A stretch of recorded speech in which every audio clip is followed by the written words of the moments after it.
FR. France Bleu Maine, 10h-11h, on cuisine ensemble. Sophie Elie. Emmanuel Bourdeau. Bonjour à toutes et à tous, bienvenue à table, on cuisine ensemble sur France Bleu Maine. On partage des recettes, des idées, des bonnes adresses. Quel sera le menu de ce mardi, Emmanuel ? Du terre et mer avec du cerf et puis des beaux produits de la mer, type, je sais pas, langoustine, Saint-Jacques, ça peut être aussi du crabe, du tourteau, moi ça m'intéresse aussi. Du homard, pourquoi pas, tant qu'on y est. Mais tant qu'on y est. Pas trop la saison, mais bon, on peut en parler quand même. On parle de produits de saison, effectivement, et on prépare les fêtes aussi parce que c'est de saison Noël qui approche. Et on a un cadeau pour nos auditeurs. On aura un cadeau en cours d'émission pour le Salon des vins et de la gastronomie. Vos questions, vos recettes, votre avis, appelez-nous 02 43 29 10 10. On cuisine ensemble sur France Bleu Maine. Et on cuisine ce matin avec Vincent Fauché, le chef du Saint-Jacques à Torigné-sur-Dué. Bonjour Vincent. Bonjour à tous. Bonjour. Et avec Dominique Vadé qui élève des cerfs et des biches à Vilaine-la-Gonée. Bonjour Dominique. Bonjour. C'est assez étonnant un élevage de cerfs en Sarthe et pourtant ça existe. Moi la première question que je me pose c'est qu'est-ce qu'ils mangent ces animaux ? De l'herbe, tout simplement. Comme les vaches. Comme les vaches, ce sont des ruminants. Ouais. C'est un magnifique endroit d'ailleurs, la ferme de La Haye. Les journées portes ouvertes, il y en aura en 2017. Oui, fin mai. Fin mai, et je vous fin avril. Fin avril. Ouais. Mais je vous conseille vraiment d'y aller parce que c'est vraiment un très très bel endroit. On apprend plein de choses aussi. Moi j'y suis allé l'année dernière. C'est assez fascinant. On apprend notamment que les bois, ils les perdent tous les ans. Je pensais que ça restait, moi. Non. Ils les perdent et ça repousse. Et ça repousse. Voilà, c'est ce qu'on apprend. Vous voyez, j'ai appris plein de trucs quand je suis venu vous voir. Un cycle annuel, comme la feuille. Ouais, c'est fou ça. Combien vous en avez de bestioles et comment elles se comportent là en ce moment là ? C'est l'hiver, le brame est passé. Le brame est passé, donc les femelles, j'espère, sont pleines. Ah oui. Hein. Les cerfs se reposent. Hein. Donc ils ont perdu un tiers de leur poids, donc c'est énorme. Hein. Donc ils attendent l'année prochaine maintenant. Donc c'est les grandes vacances. D'accord, c'est les grandes vacances. Et vous abattez combien de bêtes à quel moment de l'année ? Toute l'année ? Toute l'année à peu près. Par contre, beaucoup plus pendant les fêtes. Et oui, voilà. Et oui, c'est ça, c'est un produit de Période fête. de pointe. Et là, vous nous avez amené des terrines et des rillettes de cerf même à déguster ce matin. Assez étonnant. On va voir. Moi, je sais pas quel goût ça a finalement, des rillettes ou un pâté de cerf. Je sais pas. Vous imaginez ça comment, vous, Vincent ? Vous avez déjà goûté ? Peut-être avec un petit goût un peu plus prononcé que les rillettes de porc, hein, certainement. Un petit goût de venaison, oui. Ouais, voilà. Mais ils sont élevés totalement en liberté. Totalement en liberté, avec un environnement et un territoire qui est très surveillé au niveau. La diversité surtout, hein. Donc des variétés d'herbes importantes. Et vous en avez combien alors, Dominique, des animaux ? 250 têtes à peu près. Ah ouais, c'est pour ça que c'est impressionnant d'aller rendre visite aussi. Bon, on peut les voir un petit peu quand on vient acheter à la ferme. Hein. On peut les apercevoir. Ils s'approchent de l'homme ? Pas trop. Non, ça reste un animal quand même sauvage. Il reste sauvage, oui, puisqu'il y a très peu d'animaux à l'hectare. Et à quel âge on abat les cerfs ? Pour la venaison, alors je dis venaison, certains connaissent pas trop le mot venaison. Oui, on va vous expliquer très bien, on va te le réexpliquer. Donc on en reparlera si vous voulez. Donc entre 18 et 27 mois avant la première saillie. C'est pas des petits bébés, c'est pas des bambis. Non. Ah, ça va. On touche pas au fond quand même. On ne touche pas au fond, on ne mange pas les fonds. Donc vous avez recréé une sorte de milieu un peu naturel quelque part avec votre élevage. Oui, j'explique aux gens souvent que j'ai plutôt isolé l'homme de mon parc que l'inverse. J'ai enfermé mes voisins, j'ai enfermé tout le monde, puisque... Sans qu'ils s'en aperçoivent vraiment, mais c'est comme ça que vous avez fait. D'accord. Voilà, c'est ça. C'est-à-dire que la reproduction, tout ça, ça se fait naturellement. Hein. L'homme n'intervient pas, c'est le cycle naturel des saisons. Voilà, c'est pour ça qu'on se croit vraiment en pleine nature quand on va chez vous et qu'on voit, voilà. Alors c'est bien parce qu'on en voit plein là, du coup, parce que sinon s'il faut aller en forêt pour voir un cerf, il faut attendre. Accroche-toi. Ou alors il arrive toujours quand on ne veut pas, quand on est sur la route. Donc, c'est dangereux. Et là on peut aller donc les observer dans leur milieu naturel. On va cuisiner du cerf, mais pas seulement ce matin, Emmanuel. Non, on va basculer côté mer parce que je sais que Vincent aime bien cuisiner les produits de la mer. Je le disais aussi tout à l'heure, c'est vrai que faut éviter quand même le homard finalement en ce moment, Vincent. Oui, il est cher et puis c'est pas la saison. Ce qu'on achète en homard. Bon, c'est un produit qui est festif, donc on n'empêchera pas l'acte d'achat, mais c'est beaucoup mieux que le déguster aux alentours du mois de juin, mai, juillet. D'accord. D'ailleurs, c'est ces homards-là qu'on achète maintenant. Ils sont stockés dans des aquariums sur un gis, et puis ils ressortent 3 fois la bascule. C'est moins bon, donc c'est pas le moment. Oui, on va faire autre chose. Un homard qui a été 3-4 mois dans un vivier, il se vide. Les chairs sont totalement différentes. Ouais, c'est ça. Et c'est hors de prix, alors qu'en pleine saison, c'est c'est presque abordable, hein, le homard, si on se débrouille bien. Et il est vraiment très très bon, quoi. Il a un goût sauvage aussi. Là, ça va être plutôt quoi qu'on va mettre sur nos tables, Vincent ? Moi, j'aime bien cuisiner les langoustines en ce moment. Ouais. Puis je vais vous proposer une recette qui se rapproche un peu de la cuisine du gilet. Ce sera un civet de langoustine avec des quenelles de volaille. C'est parfait. Vous restez avec nous, c'est dans un instant sur France Bleu Maine.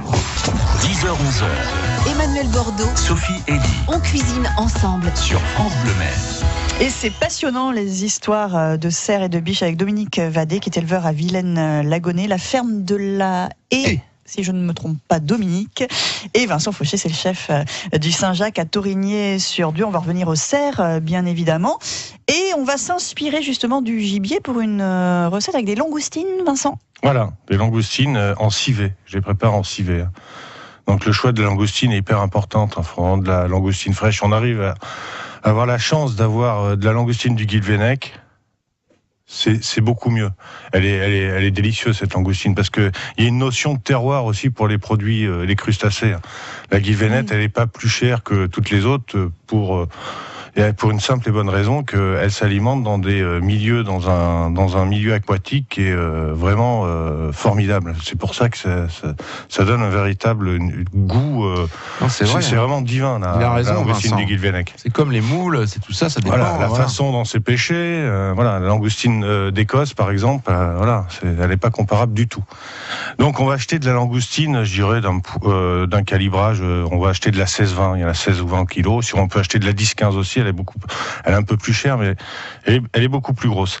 Avec les têtes, on va faire un fumet de langoustine qu'on va mouiller avec du vin rouge. On va les faire revenir, comme quand on fait une bisque, à revenir, ail, oignon, échalote, carotte, petite garniture aromatique qu'on fait revenir. On va un peu le tomater, on va mouiller, au lieu de mouiller au vin blanc avec de l'eau, on va mouiller avec du vin rouge et du fond de veau. Qu'est-ce qu'on prend comme vin rouge, là, Vincent ? Du vin rouge, je dirais un petit Bergerac ou un peu Corbière, un petit vin un peu tannique, voilà. Très bien. Voilà, on va vraiment les faire réduire à consistance, un petit peu liée, je veux dire.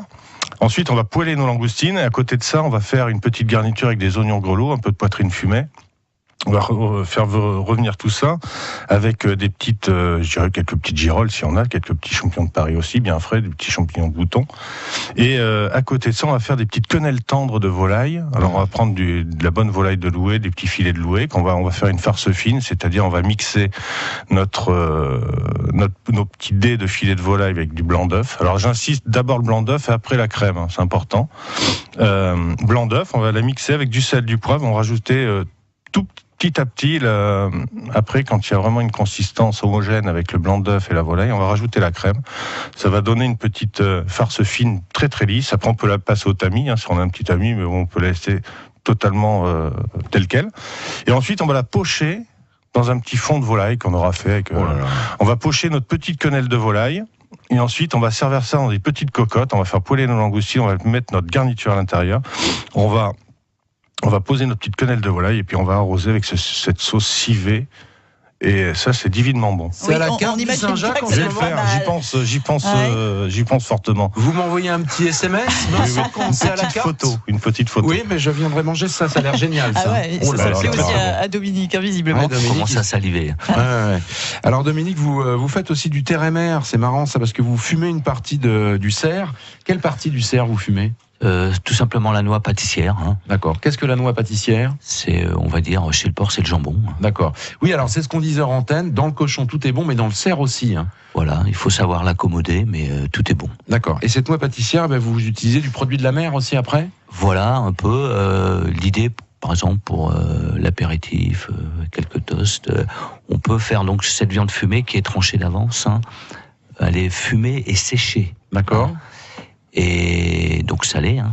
Et donc là, on peut prendre donc ces tranches, on prend des langoustines, on les décortique, et on roule cette petite tranche avec un pic et on la passe au four 5 petites minutes sur le lèche-frite en haut. Ah ouais, ça va pas être mal du tout ça. Ah oui. Respect de la cuisson de la langoustine chez Dominique, très bien. Oui. Parce que faut pas la surcuire. Sinon ça devient cotonneux, c'est pas bon du tout. Et après dans la viande du cerf, on mange de la viande de cerf ou de biche, ça fait une différence ? Non, en France on consomme pas beaucoup de cette viande, donc on ne peut pas faire la différence. Les pays nordiques la font. L'Europe centrale l'a fait, mais chez nous, on ne la fait pas. D'accord. Vous arrivez à voir la différence quand même, si c'est de la biche ou du cerf? Moi, je consomme toutes les semaines, monsieur. Oui, d'accord. Oui, c'est pour ça, ouais. C'est comme chez le bœuf, c'est simple, c'est comme chez le bœuf, quand vous avez du bœuf ou une génisse. Oui. D'accord. C'est la même. Enfin, voilà, nous, on ne fait pas la différence. C'est différent. Chez nous, chez le daguet ou la bichette, c'est différent. D'accord. Et le brocard, c'est quoi ça, le brocard? C'est la même famille, c'est une famille de cervidés, mais qui est beaucoup plus petite. D'accord. C'est une question d'espèce. Le brocard, c'est le chevreuil. Ah oui, c'est ça. La chevrette et le brocard. Très bien, on en apprend ce matin sur les cervidés. L'ami Fabien nous a amené une baguette de pain, on va pouvoir ouvrir une terrine. Rillettes, il aurait pu prendre une tradition par contre. Oui, j'aurais dû lui dire. Oui, mais il faut lui dire, vous savez bien. La baguette de base. C'est incroyable. Le gars va chercher une baguette, il se fait engueuler. C'est sûrement le plus gentil de l'équipe, Fabien Aubric. C'est pour moi, ça c'est sûr. Non, c'est certain. Rillettes ou terrine, Vincent, qu'est-ce que vous... les rillettes, tu connais. Allez, ok, on va ouvrir les rillettes, à tout de suite. La Parisienne. Sur France Bleu Maine. 10h-11h. Emmanuel Bordeaux, Sophie Elie. On cuisine ensemble Sur France Bleu Maine. Là, la Parisienne, si elle goûtait les rillettes de cerf, ça lui donnerait beaucoup, je pense. Ah oui. Elle aurait peur, la Parisienne. Qu'est-ce qu'elles sont bonnes, dites donc, vos rillettes de cerf. 65% de cerf à l'intérieur. Tout à fait. De chez vous, bien sûr. Oui, tout à fait, oui. Si, ça sert à rien de dire ça. Mais du porc, bien sûr, parce que pour avoir l'appellation rillette, vous nous disiez, on est obligé de mettre du porc. Voilà, il faut mettre du porc. D'accord. C'est très très bon. Vincent, vous avec votre palais affûté, mon cher Vincent, qu'est-ce que vous en pensez? C'est délicieux. Moi, j'ai un peu l'impression de manger de la rillette d'oie. Ouais, pareil. À l'odorat, la texture, mais c'est très très bon. C'est vrai qu'à l'aveugle, si on nous avait demandé quelle viande il y avait dedans. Alors Dominique est mitigé sur la réflexion, mais vous en mangez tous les jours. C'est pour ça, nous, on découvre un peu le produit, voyez-vous. Alors c'est une rillette, et puis aussi vous avez des terrines. Vous avez dit un truc super intéressant en antenne, j'aimerais que vous le redisiez pour les auditeurs de France Bleu Maine qui vont faire leurs achats de Noël. Concernant les différences pâté, terrine et toutes ces choses-là. Vaut mieux acheter une terrine qu'un pâté. Un pâté, on a plus de produits, on va dire porc dedans, que la terrine, vous avez normalement plus de canard, Quand on dit terrine de lapin, par exemple, ça veut dire qu'il y a une vraie proportion de lapin dedans? Oui, il faut. Mais après, comme le lapin est très sec aussi, il faut pas aller trop dans la quantité de lapin, sinon on arrive dans des produits immangeables, mais secs. Mais disons que l'appellation de terrine, il faut qu'il y ait quand même une grosse. C'est plus de 21%. D'accord. Et on peut être sous les 21% sur le pâté, donc. On sert du pâté après. Voilà, mais regardez, c'est sur certaines terrines bas de gamme dans les supermarchés, mais genre il y a 3% de canard, par exemple. Ouais, quand tu regardes la composition, ça fait peur. C'est incroyable. Qu'est-ce que vous préférez chez votre cerf, vous, Dominique, au niveau des morceaux et de la façon de déguster? La chose la plus simple. C'est souvent le cas. Toujours. Chez les éleveurs, toujours. Ah ouais, c'est dingue, ça. À savoir le steak. Ah oui. D'accord. Ouais, c'est le plus gros du marché. Un steak avec des pleurotes, tout simplement. D'accord. Et le steak, on fait comme le steak de bœuf, aller-retour à la poêle? Alors, beaucoup de précision. Quand je vends un steak, j'essaie de vraiment... Je répète tout le temps la même chose. Important, c'est de sortir la viande. Quel que soit les... Avant de la cure, on ne va pas la sortir 20 minutes à l'avance, sortir du sous-vide. Elle se réoxygène. Et après, le beurre dans la poêle, une poêle chaude. Et pas un beurre noisette, mais très chaud. Et aller-retour. Ça se mange bleu. C'est d'une tendresse... ça donne envie. Et on peut en manger tous les jours. C'est pas comme le cheval. Non, il n'y a pas. C'est comme ça court, c'est vif comme animal, donc on se pose des questions. C'est même recommandé au niveau, on va dire même médical. Le cheval, on peut pas en manger tous les jours, parce qu'il paraît qu'après, c'est mauvais pour le cœur. Non, mais il paraît. Non, mais je savais pas. Il faut savoir que la viande de cerf, quand je fais un steak, 90-100 grammes suffisent. Ce qui veut dire que c'est une viande énergétique. D'accord. Mais pas grasse. Et au niveau du prix, en fin de compte, on va s'y retrouver parce qu'on va en consommer moins. J'ai les prix à 3 €, 4 €, c'est tout. D'accord. J'ai les prix sous les yeux, c'est tout à fait raisonnable. Ce sont des animaux aussi, c'est très important puisque c'est vraiment d'actualité en ce moment, qui ne sont pas abattus au fusil. On est bien d'accord. C'est pas de la chasse. Et voilà, parce qu'il faut savoir que un animal par exemple traqué. Il va dégager plein de toxines et c'est pas très bon pour la santé, On ne mange pas d'ailleurs, ça se faisait avant, mais les animaux de chasse à courre par exemple, je peux vous dire que la viande elle est chargée de toxines. L'animal est en stress pendant pratiquement 12 heures et son organisme réagit. Vous, ils sont abattus dans d'autres conditions, Dominique? J'ai quelques explications sur l'abattage. Donc les animaux naissent à un endroit du territoire. Le parc est très grand. Et quand ils ont fait, au bout de entre 18 et 27 mois, c'est la date d'abattage, ils ont fait tout le tour du parc sans véhicule, sans rien du tout, c'est-à-dire naturellement. Ouais. Et au bout de cette arrivée, c'est l'endroit où on fait l'abattage. Donc il n'y a pas d'acte de chasse. Donc les animaux ne courent pas. Ils sont tués par surprise. Ils se rendent compte de rien, on va dire. Voilà. Et 3 minutes après, ils sont sur la chaîne pour les dépecer et rendus en frigo. Donc il n'y a pas de transport. Voilà. Il n'y a pas ce temps de stress de la chasse. Donc l'animal, aussi la différence à l'animal de chasse, le sang ne reste pas dans la viande, l'animal est saigné aussitôt. D'accord. Voilà, et ça c'est aussi important. Voilà, très important sur la côté même gustatif de la viande. Donc c'est une viande qui n'est pas forte. On ne fait pas de concurrence au gibier, surtout. Le gibier c'est un produit de qualité différent.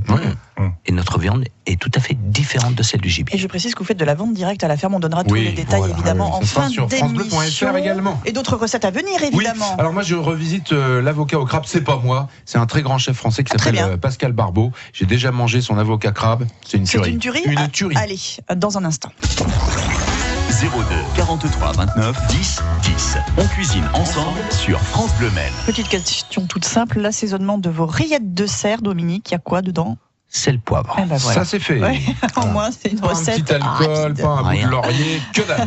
Manger nature. Voilà, Exactement. pour garder le goût du bon produit. Recette que vous avez encore en bouche 13 ans après, je crois, Emmanuel. 16 ans après, j'ai mangé en Emmanuel. 2000, je crois. J'ai mangé en 99 et en 2000 chez Pascal Barbeau, la Ça France. tient au palais, dites Voilà. donc. Si vous avez une petite réunion à la maison de la radio, c'est juste à côté de la maison de la radio. Oui, d'accord. Voilà. À Kennedy, là-bas, dans le 16e arrondissement. Oui. Petit restaurant. Je m'étais énervé en fin de repas, voilà, comme d'habitude. Je m'énerve toujours à un moment. Pourquoi ? J'ai appelé le chef, je dis mais comment ça se fait que vous n'êtes pas étoilé ? C'est extraordinaire ce qu'on a mangé. Il dit bah ça va venir. C'est vrai que je travaille un peu pour ça. Hop. Les années suivantes, il a eu 1 étoile une année. L'année d'après 2 étoiles. L'année d'après 3 étoiles. Je crois que c'est le seul qui a réussi à faire ça en France. Fantastique. 1 étoile par année. On peut pas avoir 4, ça n'existe pas. Sinon, voilà. Voilà, il est au maxi. Et j'ai mangé parmi tous les plats qu'il y avait, parce que j'avais pris le menu dégustation. Faut toujours prendre ça dans les grandes maisons. Quand on casse la tirelire, on la casse vraiment. Prenez pas le menu d'appel, c'est bien dommage. On va pas y aller non plus 3 fois l'an. Oh non. Avocat crabe. Alors vous vous dites, d'accord, super. Tu prends du crabe en boîte, un avocat moyennement mûr. Non, et j'ai été complètement bluffé par ce plat. J'ai essayé de le refaire, mais je suis pas arrivé au niveau évidemment de Pascal Barbeau. J'ai besoin de Vincent d'abord. Du crabe. Alors là, je pense que c'est de l'araignée qu'il utilise lui pour sa recette d'avocat crabe. Comment on va cuire cette bestiole ? On va faire un court bouillon bien assaisonné, bien poivré surtout pour cuire des crustacés. Moi, je poivre bien. On va y mettre un peu de laurier, un peu de thym, un peu d'ail, un peu d'oignon, un peu de carotte, un peu de bouillir un peu tout ça. On fait bouillir un peu tout ça. Et ensuite, on va y plonger. Alors, ça dépend du poids. Je dirais pour un tourteau d'1 kilo, on va faire cuire 15 à 20 minutes. Et pour une araignée d'1 kilo, on va faire cuire un petit peu moins parce que c'est un corps beaucoup moins gros et beaucoup moins compact, je veux dire. Donc bouillant, on plonge dedans. Voilà. Et on coupe et on peut le laisser refroidir. On coupe le feu et on peut le laisser refroidir à l'intérieur. D'accord. Ce qui va pas trop heurter la chair non plus. Du tout. Quand on le sort pour le décortiquer, on le fait tout de suite ou on attend que ça soit un peu froid ? On attend que ce soit un peu froid. D'accord. C'est plus agréable. Juste pour pas se cramer les doigts, quoi. Oui, parce qu'il faut savoir que Vincent Fauché, il est sensible des doigts, dis donc. C'est vrai. Le petit bonhomme là. Même au bout de toutes ces années, d'accord. Donc on décortique et puis on va prendre le meilleur de la chair du crabe. Ouais. On pourrait faire d'autres recettes, donc on prend généralement dans les pinces. De toute façon, dans l'araignée, c'est que dans les pinces. Il me semble qu'il y a de la chair. Il y en a un peu à l'intérieur aussi. Ah non, il y en a à l'intérieur. Dans les alvéoles du corps. Oui, dans les alvéoles, sous les branchies, c'est formidable. Donc on en prend à peu près 120 grammes. On prend un avocat assez mûr, 6 citrons verts, 6 boulettes, et il faut se procurer, on en trouve un peu partout maintenant, de l'huile d'amande douce. Mais de l'huile d'amande douce plutôt, voilà, pas celle que vous mettez sur la peau. Pas pour les massages. Non, pas pour les massages, parce que généralement il y a des conservateurs et tout là-dedans, donc on évite. Non, huile d'amande douce, fleur de sel, poivre, c'est tout. Donc on va assaisonner la chair du crabe, donc avec un peu de fleur de sel. Vous ajoutez 2 pincées de zeste de citron vert haché, 1 cuillère à café de ciboulette, 2 belles cuillères à soupe d'huile d'amande douce et le jus d'un demi-citron vert. On poivre un peu, on mélange tout ça et on laisse ça plutôt à température ambiante. On cherche pas le côté très froid. Après, il nous faut une mandoline pour couper, voilà. Oui. Et on va couper des tranches comme ça d'avocat à la mandoline avec le noyau. Donc il faut quand même une bonne mandoline. Ça va marcher, hein, mais il faut bien appuyer. Hein. Avec le noyau, voilà. C'est étonnant ça. Mais oui, parce qu'une fois que ça sera fait, vous aurez des tranches qui seront pas pelées avec le noyau. Et vous allez enlever les parties où il y a le noyau, enlever le tour, et ça va vous faire un trou. Donc vous posez cette partie-là au fond de l'assiette avec le trou, vous mettez votre chair de crabe, et pour les parties où il n'y a pas de trou, vous le remettez dessus. Ça vous fait comme ça une sorte de petit dôme. Et on est à la fin, là, les enfants, de la recette. On est à la fin. On va rajouter dessus un petit filet encore d'huile d'amande douce, un peu de sel, un peu de poivre, et vous dégustez sans attendre. Et je peux vous dire que c'est extraordinaire. Et il vous avait donné la recette, le chef ? Non, je l'ai trouvé sur Internet, bien des années après. 16 ans après l'avoir mangé, j'ai encore le goût en bouche. Eh ben, c'est super. Petite question pour gagner des invitations pour le Salon des vins et de la gastronomie ce week-end au Centre des Expos du Mans. Question sur le homard, Emmanuel. Exactement. Vincent Fauché nous a dit tout à l'heure, la période idéale pour manger du homard, c'était plutôt quand ? Là, maintenant, en décembre ou en juin, mai-juin ? 02 43 29 10 10. 2 invitations vous attendent. 10h-11h. Emmanuel Bordeaux, Sophie Elie. On cuisine ensemble. Sur France Bleu Maine. Allez, les 2 minutes de la fin avec les fêtes qui approchent. Petite info sur ce que vous faites au Saint-Jacques. Vincent, pour ces fêtes de fin d'année, c'est ouvert. On vient quand ? Oui. Alors c'est consultable sur ma page Facebook et sur mon site. Hein. Je fais des plats emportés. Je fais plaisir à mes clients aussi en leur commandant des huîtres en provenance directe de mon ostréiculteur. Donc j'ai fait après Coutan. Hein. C'est lui qui les emmène. C'est des huîtres plates et des creuses qui sont délicieuses. C'est vraiment un sacré personnage, ce Didier Puren. Il va bientôt arrêter. Donc, petit salut à lui. Il connaît Dominique connaît. Il est chez moi au marché fermier. C'est un super mec. C'est quelqu'un à rencontrer. C'est un Ferté-Bernard. Ouais. C'est à la Ferté-Bernard, le marché du vendredi, je crois. Il est là tous les matins jusqu'à 15h, 16h au marché fermier. Exactement. À la Ferté-Bernard. Moi, il me livre mes huîtres le matin avant d'aller au marché. Didier est un personnage. Ouais. Et on peut aller sur votre ferme évidemment aussi. Apparemment, il connaît bien les produits, Dominique. Les yeux des deux, là. Et c'est un vrai cuisinier aussi, Dominique Vadé d'un Trèves de Serre à Vilaine-la-Gonée. Béatrice est là. Oui, Béatrice, bonjour. On vous a pas oublié, Béatrice. Ne vous inquiétez pas. On vous repose la question sur le homard. La pleine saison pour le consommer, c'est plutôt en décembre ou en juin ? En juin. Et voilà, Vincent l'a dit, on va le croire, je lui fais confiance. Plutôt l'été que l'hiver. Vous gagnez vos 2 invitations pour... consommer l'hiver. Oui, on a l'habitude de le consommer plus souvent. C'est comme souvent, pas souvent. Quelquefois, c'était mon plat préféré à l'américaine, mais bon, voilà, va falloir décaler.